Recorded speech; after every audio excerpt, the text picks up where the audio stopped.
ഒരാദ്യത്തെ സപ്താഹത്തോടെ നടത്തിയതായിട്ടുള്ള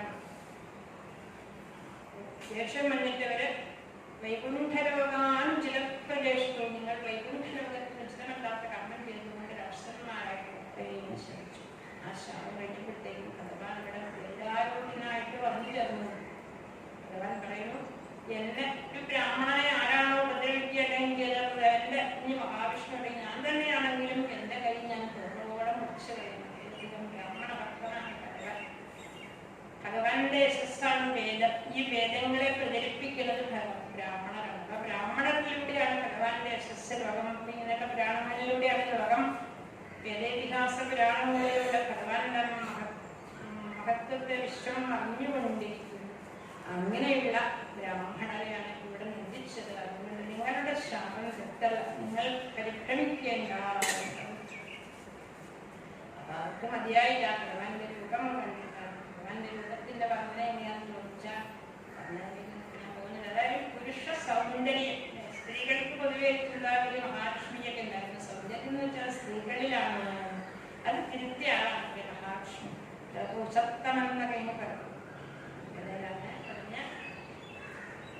മഹാവിഷ്ണുവോ പറഞ്ഞു ശാപം ഞാൻ തിരുത്താൻ വേണമെങ്കിൽ സംരംഭ സമൃദ്ധ സമാധ്യാൻപൂയ സഭയിൽ ദേവിജിയന്മാർക്ക് ശാപം കിട്ടിക്കഴിയുമ്പോഴേ അവർ സനകാദി യോഗീശ്വരന്മാരുടെ കാലത്തിൽ വീണ് ഞങ്ങൾക്ക് കരിസ്മൃതി ഇല്ലാതെ പ്രാർത്ഥിച്ചു.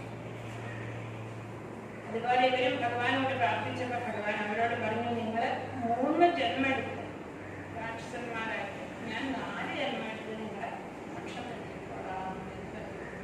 സമർത്ഥോവി എനിക്ക് വേണമെങ്കിൽ മാറ്റാനുള്ള ഈ ശാപം വേണേ ഇല്ലാതാക്കാം. രാക്ഷസന്മാരാകട്ടെ എൻ്റെ ആളുകളല്ല എന്നൊക്കെ അങ്ങനെയാണ്. വലിയൊരു പരാതിയൊക്കെ കണ്ടായിരുന്നു. സീതാദേവിയെ ശ്രീരാമൻ കാട്ടിൽ ഉപേക്ഷിച്ചത്. ശ്രീരാമനെയാണ് എന്തിനാണ് ശ്രീരാമൻ സീതാദേവിയെ കാട്ടിൽ ഉപേക്ഷിച്ചത്?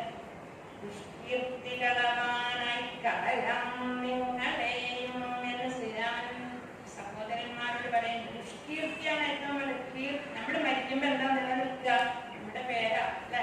പത്മാടികൾ എന്തൊക്കെ ചെയ്തിരുന്നു എന്നുള്ളത് പിന്നെ അവിടെ അല്ലേ. അപ്പൊ ആ പേര് നിലനിൽക്കണം, കീർത്തി നിലനിൽക്കണം. അതാണ് ശ്രീരാമൻ ചെയ്തത്. സീതാദേവി അന്ന് ഉപേക്ഷിച്ചില്ലായിരുന്നു. ഇതിപ്പോ നമ്മുടെ മന്ത്രിമാരൊന്നും ഇങ്ങനെ ഇവരോടെ കോടതി മുഴുവൻ പോകേണ്ടി വന്നത് ശ്രീരാമൻ. അന്ന് സീതാദേവിയെ കുറിച്ച് അവരെ അന്ന് തിരുത്ത് ശ്രീരാമചന്ദ്രൻ ചെയ്തില്ലായിരുന്നു. ഇന്നിപ്പോ അന്നേരം പിന്നെ ശ്രീരാമനല്ല ശ്രീരാമനെയൊക്കെയാണെങ്കിലും സീതാദേവിയുടെ തിരുപ്പേറ്റ്. പക്ഷെ രാജധർമ്മ അറിയുന്ന ഒരാൾക്ക് അറിയാം ശ്രീരാമചന്ദ്രൻ ചെയ്തത് ശരിയാണ്. കാരണം ശ്രീരാമന് സീതയെ സംശയമുണ്ടായിരുന്നില്ല. സീതാദേവി അവസാനം മണ്ണിലേക്ക് മറയുമ്പോ പറയണം, പ്രാർത്ഥിക്കണം അറിയുന്ന കാര്യം അടുത്ത ജന്മത്തിലും ഈ ശ്രീരാമൻ തന്നെ എന്റെ ഭർത്താവായി തീരുന്നു കാര്യം ചെയ്തു.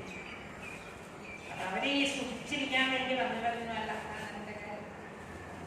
ദേവി ചെയ്യുന്നത് പിന്നെ സനകാദി യോഗീശ്വരന്മാർ അവരെയൊക്കെ ചുറ്റി നടന്ന് മഹാവിഷ്ണുവിനോട് കൂടി പ്രധാനമന്ത്രി പോയി ഓരോ സ്ഥലങ്ങൾ കാണുന്ന പോലെ മഹാവിഷ്ണുവിനോട് കൂടി സനകാദി യോഗീശ്വരന്മാർ ആ പരിപാടി മുഴുവൻ ചുറ്റി നടന്ന് കണ്ടു. അതൊക്കെ അങ്ങനെ നടക്കുമ്പോൾ ദിദിയുടെ തർക്കത്തിൽ പ്രവേശിച്ച് അവർ പുറത്തേക്ക് വന്നു. എല്ലാ ഗുണങ്ങളും അപ്പുണ്ടായിരുന്നു.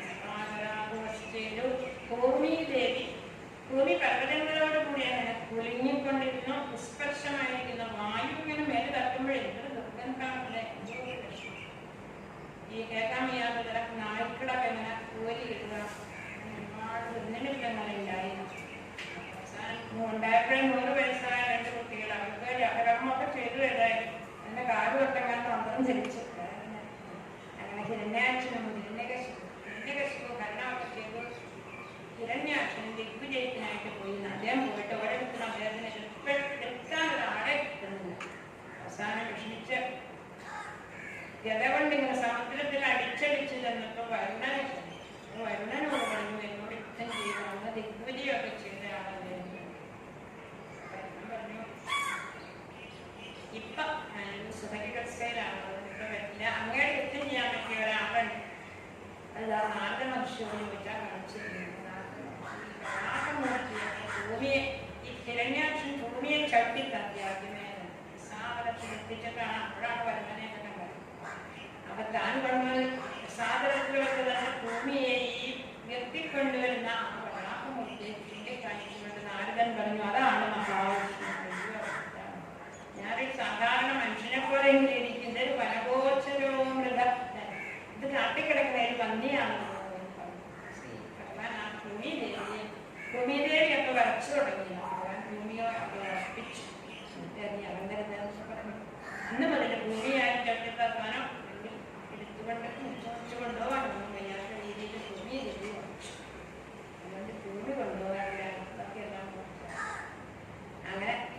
ദേവിയെ ഉറപ്പിച്ച് ഭഗവാൻ ഹിരണ്യാക്ഷനായിട്ട് യുദ്ധം ചെയ്ത് ഭഗവാന്റെ ഗതയൊക്കെ ഹിരണ്യാക്ഷൻ ചർപ്പിച്ചു കളഞ്ഞു. അപ്പൊ ബ്രഹ്മാവ് എന്ന് പറഞ്ഞിട്ട് സന്ധ്യാസമയമാണ്. ഈ സമയത്ത് അവർക്ക് മായ കൊടു ഇതിനു മുമ്പ് അവനെ കൊല്ലണം നിങ്ങൾ വന്നിട്ട് കൊല്ലാൻ പറഞ്ഞു. കൊല്ലാനുള്ള ഒരു സമയം നോക്കേണ്ട കാര്യം പൂർത്തം നോക്കി കൊല്ലാം പെട്ടെന്ന് ആരും അതില്ല. നിൽക്കേണ്ട സമയമാകുമ്പോൾ ചെയ്യാവുന്ന രീതിയിൽ ഭഗവാൻ പുഞ്ചിരിച്ചു. എന്നിട്ട് ഇടത്തെ കൈ കൊണ്ടടിച്ചു ഹിരണ്യാക്ഷനെ വധിച്ചു ചരിത്രം അവിടെ അവസാനിപ്പിച്ചു. അപ്പൊ അതോടുകൂടി ആ ഹിരണ്യകശിപ്പിന്റെ പിന്നെ ഹിരണ്യകശിപ്പിന്റെ അവസരമായിട്ട് പോയി അപ്പൊ രാക്ഷസന്മാരുടെ അതോടുകൂടി പ്രാണേന്ദ്രിയാണാം വിധി ശൗര്യവർദ്ധനം ഉള്ളതാണ് ഈ കഥയുടെ ഒരു പ്രത്യേകത. പ്രാണനും ഇന്ദ്രിയങ്ങളിലൊക്കെ ബലം കിട്ടുന്ന രീതിയിലുള്ള കഥയാണ്.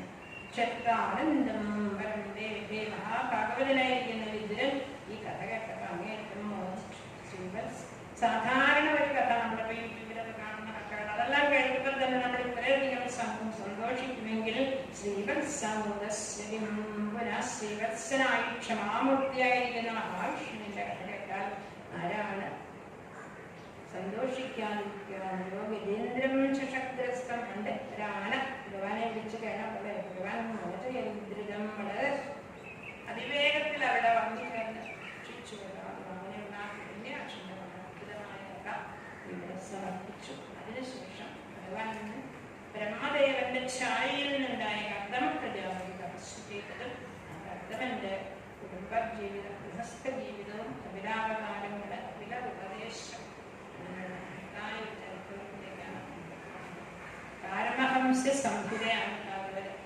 അതിലെ പരമഹംസന്മാരായിരിക്കുന്ന ശ്രീരാമകൃഷ്ണദേവനെ പോലെയുള്ള ആ അവസ്ഥയിലെത്താൻ കഴിയുന്ന ആളുകൾ, അങ്ങനെയുള്ള മഹാത്മാക്കളുടെ കഥകൾ ആ അവസ്ഥയിലേക്ക് എത്തിക്കുന്നതും കൂടിയാണ് ഭാഗവതം ചെയ്യുന്നത് മനസ്സിലാക്കുക. അതിനാണ് എപ്പോഴും നമ്മൾ വായിക്കുമ്പോൾ പരമഹംസ സംഹിത പരമഹംസന്മാരുടെ അവസ്ഥയിൽ എന്തെങ്കിലുമൊക്കെ അർത്ഥം ഉണ്ടാവും. ഞാൻ മനസ്സിലാക്കിയിട്ടുള്ള